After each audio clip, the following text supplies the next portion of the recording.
Donc, de retour à l'exemple 5 qui a été passé lors du cours précédent. Donc, exemple 5. Une compagnie a élaboré le logo suivant ayant une largeur de 8,5 cm. Donc, on va placer sur la figure ici que 8,5 cm, ça va ici. Et une hauteur de 10 cm. Donc, ça ici, c'est 10 cm. Et regardez même, je pense que je vais le prendre et le mettre de l'autre côté. Ça va être plus efficace. À l'intérieur, les deux cercles concentriques, ça veut dire qu'ils ont le même centre, ont respectivement des diamètres de 0,06 m et de 30 mm. On devra convertir ces mesures-là tout à l'heure. La partie foncée doit être peinte en bleu à raison de 2,5 cents pour 12 cm². Quel sera le coût pour peindre ce logo? Donc, première étape, on devra mettre des conversions. J'ai des centimètres, j'ai des mètres, j'ai des millimètres. Cependant, le taux ici est en centimètres carrés. J'ai deux mesures en centimètres, donc on va choisir les centimètres. Donc, première étape, on va faire les conversions. On a ici que 0,06 m, c'est, donc en centimètres, je fais fois 100, c'est 6 cm, et que 30 mm, c'est 3 cm. Donc, on peut se noter sur la figure aussi que le 3 cm va ici et que le 6 cm s'en va sur le grand cercle. Deuxième étape, on va par exemple aller trouver l'aire du triangle. Donc, deuxième étape, l'aire du triangle. Donc, formule A égale pi fois E. Non, il n'y a pas de pi dans un triangle. Base fois hauteur divisé par 2. A égale ma base 8,5 fois 10 divisé par 2. A égale 8,5 fois 10 divisé par 2, ce qui me donne 42,5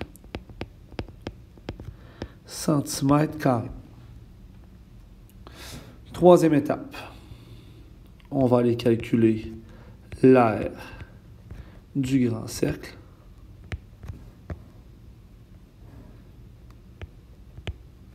Et là, je remarque dans ma question que mes mesures que j'ai placées dans les cercles, ce n'étaient pas les rayons, c'était les diamètres. Donc, j'allais effacer ces mesures-là. Donc, mon grand cercle, il a un diamètre de 6.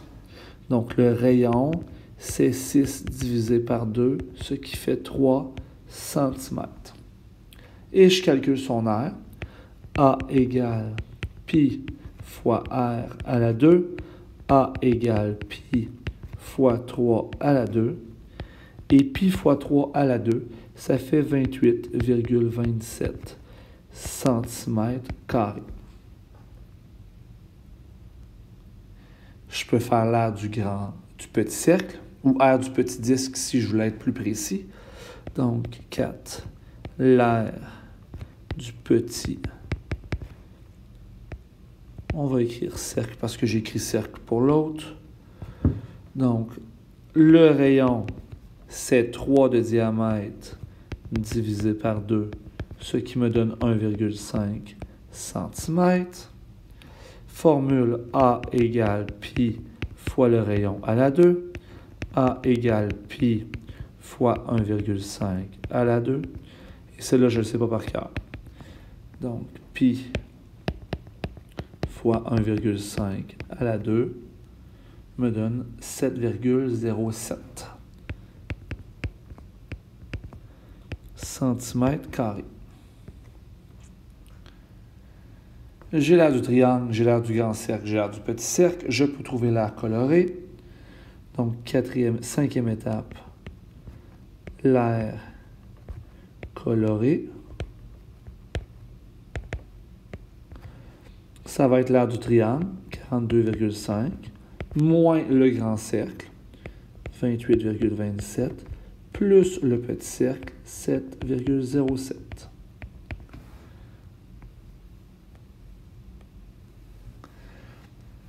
Donc, 42,5 moins 28,27, plus 7,07, 21,3,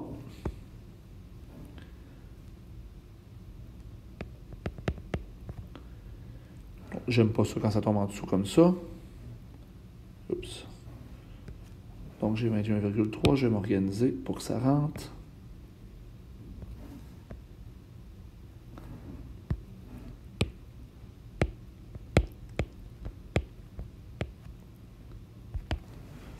Centimètres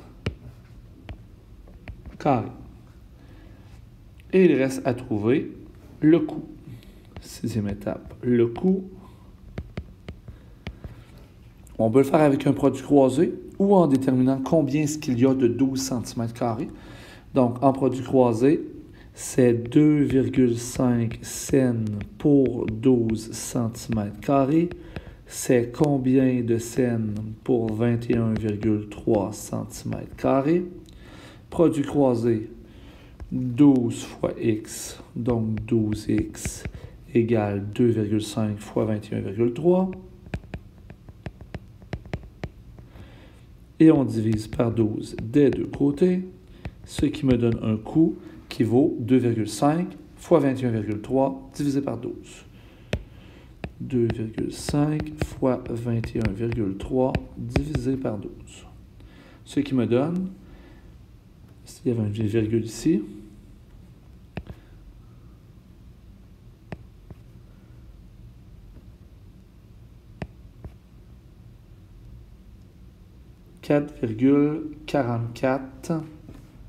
environ 4,44 cents.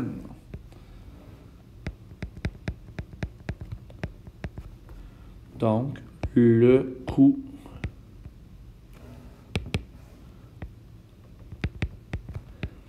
est 4,44 cents.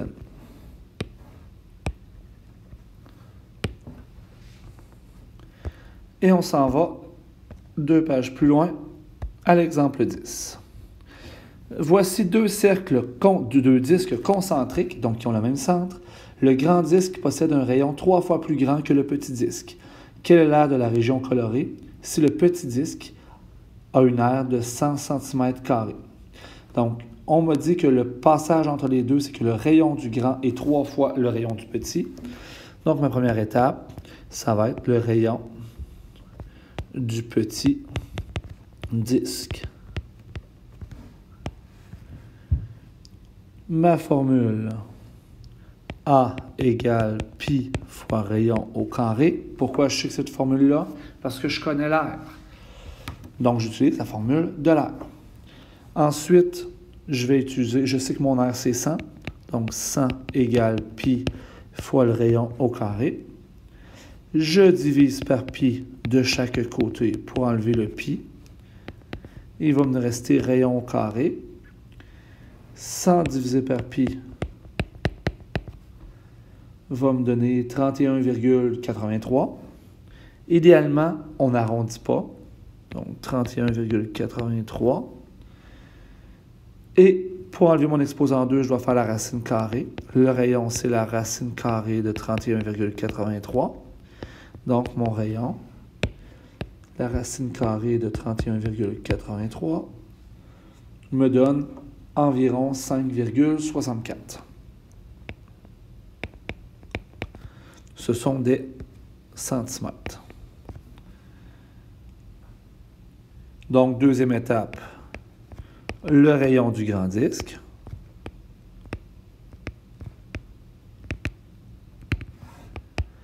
Va être 5,64 fois 3.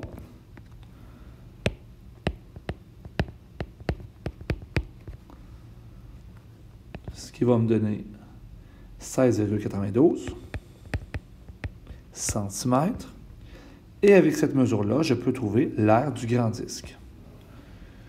Troisième étape, l'aire du grand disque.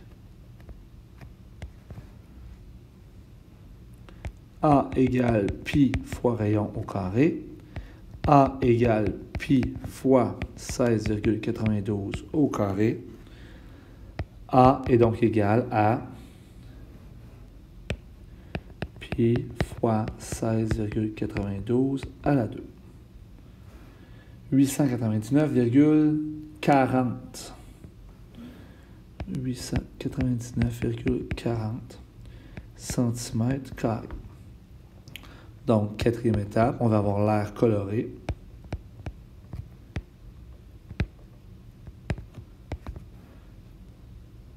Ça va être 899,40 moins 100 pour mon cercle, ce qui fait 799,40 cm². Et c'est ma réponse finale.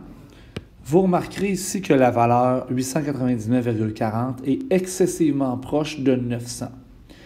Pourquoi? Bien, en fait, si mon petit cercle ici a une aire de 100, le grand cercle va avoir une aire 9 fois plus grande. Pourquoi? Parce que mon cercle il est 3 fois plus large, mais aussi 3 fois plus haut. Et on travaille avec une figure en 2 dimensions. Donc, x3 à l'horizontale, x3 à la verticale, ça revient à faire x9. Donc, l'aire réelle du grand disque, c'est 900 cm². Pourquoi je n'arrive pas à 900? Eh bien, parce que comme j'ai arrondi ici, en divisant par pi, j'ai arrondi ici. En faisant la racine carrée, j'ai réarrondi. Donc, à ce moment-là, j'ai perdu de la précision. J'ai perdu environ 0,6 de précision sur un total de 900, ce qui est quand même relativement raisonnable. Et c'est ce qui termine nos notes de cours pour aujourd'hui.